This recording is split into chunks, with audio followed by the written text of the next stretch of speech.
Retirement के बाद भी हम सब लोग को नियमित आय की ज़रूरत होती है और इसके लिए रिटायरमेंट प्लानिंग बहुत ज़रूरी है। इसीलिए आप लोगों के लिए ये वीडियो आज का लेके आए हैं जिसमें हम बात करेंगे एक अच्छी स्कीम जिसका नाम है नेशनल पेंशन स्कीम। अलग अलग जगह निवेश करके हम लोग भविष्य को सुरक्षित करते हैं, लेकिन रिटायरमेंट प्लानिंग के हिसाब से नेशनल पेंशन स्कीम, जिसको एनपीएस भी कहते हैं, बहुत अच्छा विकल्प है।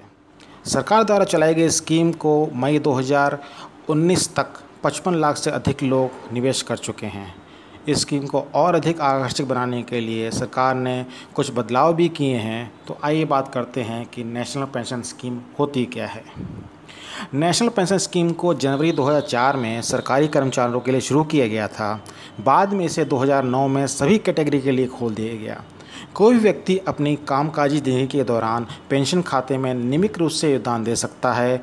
इकट्ठा हुई धनराशि को एक हिस्से को वो एक बार में निकाल भी सकता है और बची हुई राशि का इस्तेमाल रिटायरमेंट के लिए नियमित आय प्राप्त करने के लिए कर सकता है।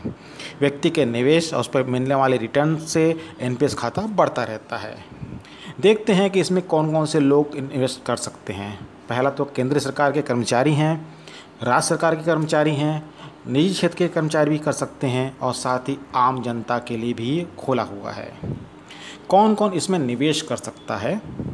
कोई भी भारतीय नागरिक, रेजिडेंट या नॉन रेजिडेंट इस स्कीम में निवेश कर सकता है। इस स्कीम में 18 से 60 साल का व्यक्ति निवेश कर सकता है। केवाईसी प्रक्रिया के बाद नागरिक इस योजना में व्यक्तियों और एम्प्लॉयर समूह के रूप में शामिल हो सकते हैं। एनआरआई भी इसमें इन्वेस्ट कर सकते हैं। एनआरआई द्वारा किया गया योगदान आरबीआई और फीमा द्वारा नियमित किया गया है। आप एनपीएस का खाता खोल कैसे सकते हैं? इस वक्त जो आपकी स्क्रीन पर जो एक यूआरएल दिया हुआ है, उसमें दाहिनी तरफ आप देखेंगे, उसमें लिखा हुआ है नेशनल पेंशन स्कीम। अगर आप इसको क्लिक करेंगे और इसको वॉक थ्रू करेंगे, ये बहुत ही यूज़र फ्रेंडली है। इसमें आपको जो डॉक्यूमेंट चाहिए होते हैं सारा आपको बताया जाएगा। कैसे आपको कौन कौन से डॉक्यूमेंट अटैच करते हैं, क्या क्या करना होता है। एक एग्जाम्पल के तौर पे सबसे पहले आपको एड्रेस प्रूफ देना पड़ेगा, आइडेंटिटी प्रूफ देना पड़ेगा, बर्थ सर्टिफिकेट या 10वीं कक्षा का सर्टिफिकेट देना पड़ेगा और साथ ही में एक फॉर्म रहता है, उसको भर के आपको अपलोड करना पड़ेगा। सब्सक्राइबर रजिस्ट्रेशन फॉर्म होता है जो पहले ये प्रोसेस थी कि सारा चीज़ आपको रजिस्टर्ड लेटर से भेजना पड़ता था। अब ये चेंज हो गया है कि आप इसको अपलोड भी कर सकते हैं। दोनों ऑप्शन आपके पास हैं, जो आपको ठीक लगे। और इसमें बहुत ही सिंपल चीज़ है कि इसमें दो तरह के खाते होते हैं, टियर 1 और टियर 2। किसी व्यक्ति को टियर 1 का अकाउंट खोलना ज़रूरी होता है, क्योंकि इसी से आपको PRAN मिलता है, जिसको कि परमानेंट रिटायरमेंट अकाउंट नंबर कहते हैं। और ये 12 अंकों का एक नंबर होता है। इसी से सभी लेन देन का काम शुरू होता है। टियर 1 का अकाउंट जो रहता है, इस अकाउंट में जो भी रकम आप जमा करते हैं उसे आप रिटायरमेंट से पहले नहीं निकाल सकते हैं। जब आप स्कीम से बाहर जाएंगे तभी इस रकम को आप निकाल सकते हैं। और अगर रिटायरमेंट तक आप वेट करते हैं 60 साल तक, तो उसमें करीब आप 60% के आसपास निकाल सकते हैं, लेकिन 40% अकेले आपको इक्विटी खरीदनी पड़ेगी। टियर 2 अकाउंट जो नॉर्मली रहता है, इसमें आप अपनी इच्छा के अनुसार पैसा जमा कर सकते हैं और निकाल सकते हैं। ये सभी के लिए अनिवार्य नहीं है। इसमें आप कितना पैसा डालेंगे ये भी आपके ऊपर पूरा कुछ है, ये आपकी इच्छा के ऊपर निर्भर करता है। हम लोग ये ऐसा एस्टिमेट लगा रहे हैं कि आने वाले वक्त में टियर 2 अकाउंट पे भी आपको टैक्स डिडक्शन मिल सकता है, जो आज की डेट में नहीं मिलता है।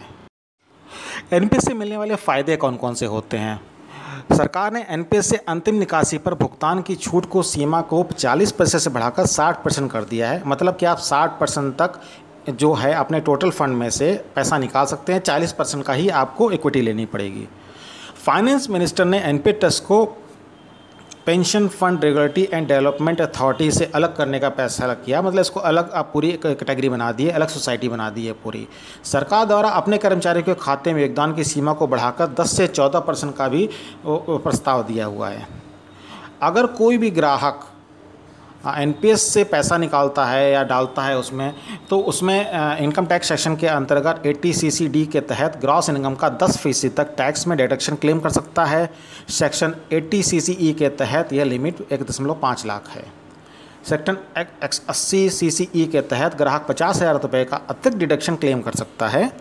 इक्विटी की खरीद में निवेश की गई राशि को भी कर से पूरी तरह छूट प्राप्त कर दी गई है। और जैसा मैंने पहले भी कहा है कि आने वाले समय में सरकार इसको और अच्छा बनाने की कोशिश कर रही है, ताकि आप जैसे पीपीएफ होता है, पीपीएफ में जितना ही पैसा आपको मिलता है पूरा तरह से कर मुक्त होता है। तो आशा करते हैं सरकार इसी तरफ भी ध्यान देगी और जितना भी पैसा आपको मिलेगा आने वाले वक्त में, शायद हम लोग शायद वर्ड यूज कर रहे हैं कि शायद हो सकता है वो भी पूरा तरह से कर मुक्त हो जाए।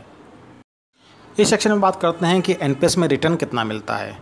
सबसे खास बात है कि एनपीएस में रिटर्न की कोई गारंटी नहीं है और ना ही सरकार हर वर्ष रिटर्न की घोषणा करती है। ये आपको डिसाइड करना है कि आप कितना तरह का रिस्क ले सकते हैं, उसी के हिसाब से आपका पैसा उस कैटेगरी में लगाया जाता है। आप इस जो पैटर्न में निवेश कर सकते हैं उसको आप चेंज भी कर सकते हैं, कोई परमानेंट नहीं है। तो आइए बात करते हैं आपके पास जो निवेश के विकल्प हैं वो कौन कौन से हैं। उसमें इक्विटी फंड ई में भी पैसा लगा सकते हैं, आप सरकारी बॉन्ड्स जी में भी पैसा लगा सकते हैं, कॉर्पोरेट बॉन्ड्स का कैटेगरी सी में भी पैसा लगा सकते हैं। इसके साथ ही आपको फंड मैनेजर का चुनाव भी करना पड़ता है। आइए आपको बताते हैं कि दो तरीके हैं जिससे आप निवेश कर सकते हैं। अगर आप कैटेगरी ई, जी और सी में डालते हैं तो इसे एक्टिव चॉइस कहते हैं, बस कुछ सीमाएं होती हैं। कॉर्पोरेट सेक्टर एनपीएस और ऑल सिटीजन्स मॉडल एनपीएस ग्राहकों के लिए इक्विटी फंड ई में निवेश करने की सीमा अधिकतम 50% है। सरकारी एनपीएस में ये सीमा 15% है। साथ ही इसमें आपको कॉर्पोरेट सेक्टर एनपीएस और ऑल सीजन मॉडल्स एनपीएस ग्राहकों के पास ऑटो चॉइस का भी विकल्प रहता है। इसमें देखिए बात करते हैं, मॉडरेट लाइफ साइकिल फंड होते हैं, एग्रेसिव लाइफ फाइट फंड्स होते हैं और कंजर्वेटिव लाइफ सर्किल फंड्स होते हैं।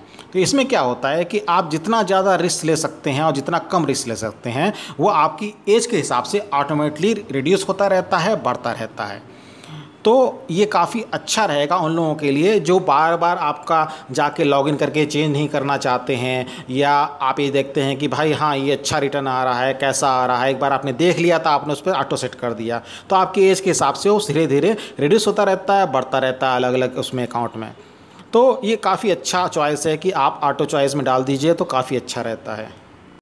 हम लोगों ने पेंशन कैलकुलेटर एनपीएस का किया हुआ है। यहाँ पर सिर्फ ये सारे डेटा एग्जाम्पल हैं और आप अपने उम्र के हिसाब से आप इसको सेट कर सकते हैं, अपने कंट्रीब्यूशन के हिसाब से इसको सेट कर सकते हैं। सिर्फ एग्जाम्पल के तौर पे यहाँ दिखाया गया है। एग्जाम्पल लेते हैं, यहाँ पर किसी की उम्र 25 साल है और वो सिर्फ 50,000 रुपये पर साल पर ईयर इन्वेस्ट कर सकता है। तो हमने 50,000 को 12 में डिवाइड किया है, 166 रुपये के आसपास आता है।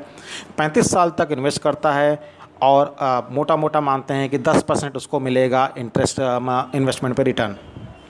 तो उसका जो पोल बनता है वो करीब 1.5 करोड़ रुपए का बनता है। देखिए आपके सामने है 1.5 करोड़ के आसपास का 1 करोड़ 60 लाख के आसपास का एक पोल बन रहा है, जो कि काफ़ी अच्छा पोल है आपके लिए। और इसमें से 60% आप निकाल भी सकते हैं तुरंत, 40% ही आपको ख़रीदनी पड़ेगी इक्विटी। और जो एक्सपेक्टेड मंथली पेंशन है वो करीब 32,000 रुपये के आसपास है। आप देख सकते हैं इस सेक्शन में कि 32,000 रुपये के आसपास आपको जो है मंथली पेंशन मिल सकती है। तो इसको ध्यान में रखिए जब भी आप इन्वेस्ट करने जा रहे हैं। काफ़ी अच्छी स्कीम है एनपीएस और इसको इन्वेस्टमेंट के पर्पज़ से ध्यान जरूर रखिएगा। हम सबको मालूम है कि हम लोगों को सबसे ज़्यादा पैसे की ज़रूरत कब पड़ती है, अपने रिटायरमेंट के टाइम। तो अगर हम पहले से ये प्लानिंग करेंगे रिटायरमेंट की अपनी, कि हम कितना पैसा इन्वेस्ट कर सकते हैं, कितना पैसा हमको चाहिए, इस भविष्य की प्लानिंग के लिए हर व्यक्ति को करना ज़रूरी है। और अगर आप इसमें इंटरेस्टेड हैं तो एनपीएस एक बहुत अच्छा विकल्प है आज की डेट में। मानते हैं कि इसका अटैचमेंट बहुत ज़्यादा नहीं आता है, लेकिन ये स्कीम बहुत अच्छी है, आप इसमें ज़रूर इन्वेस्ट कीजिए। जैसे कि हम लोगों ने बताया हुआ है आपको पिछले सेक्शन में कि टैक्स कैलकुलेटर में कि कैसे होता है, टैक्स मिलता है, और साथ ही साथ एनपीएस का कैलकुलेटर भी हम लोगों ने बताया हुआ था। तो आप अंदाज़ा लगा सकते हैं कि आपको कितना बड़ा पूल मिल सकता है, कितनी बेनिफिट हो सकती है इस स्कीम में पैसा लगाने से। तो हमारी तो राय यही रहेगी कि अगर आप इन्वेस्टमेंट कर रहे हैं तो एनपीएस को भी ध्यान में रखिए, इसके बारे में भी जानने की कोशिश कीजिए और इसको इन्वेस्ट करने की भी कोशिश कीजिए, ताकि आपका जो भविष्य है उज्जवल रहे और आपको कभी भी पैसे की कमी ना हो सके।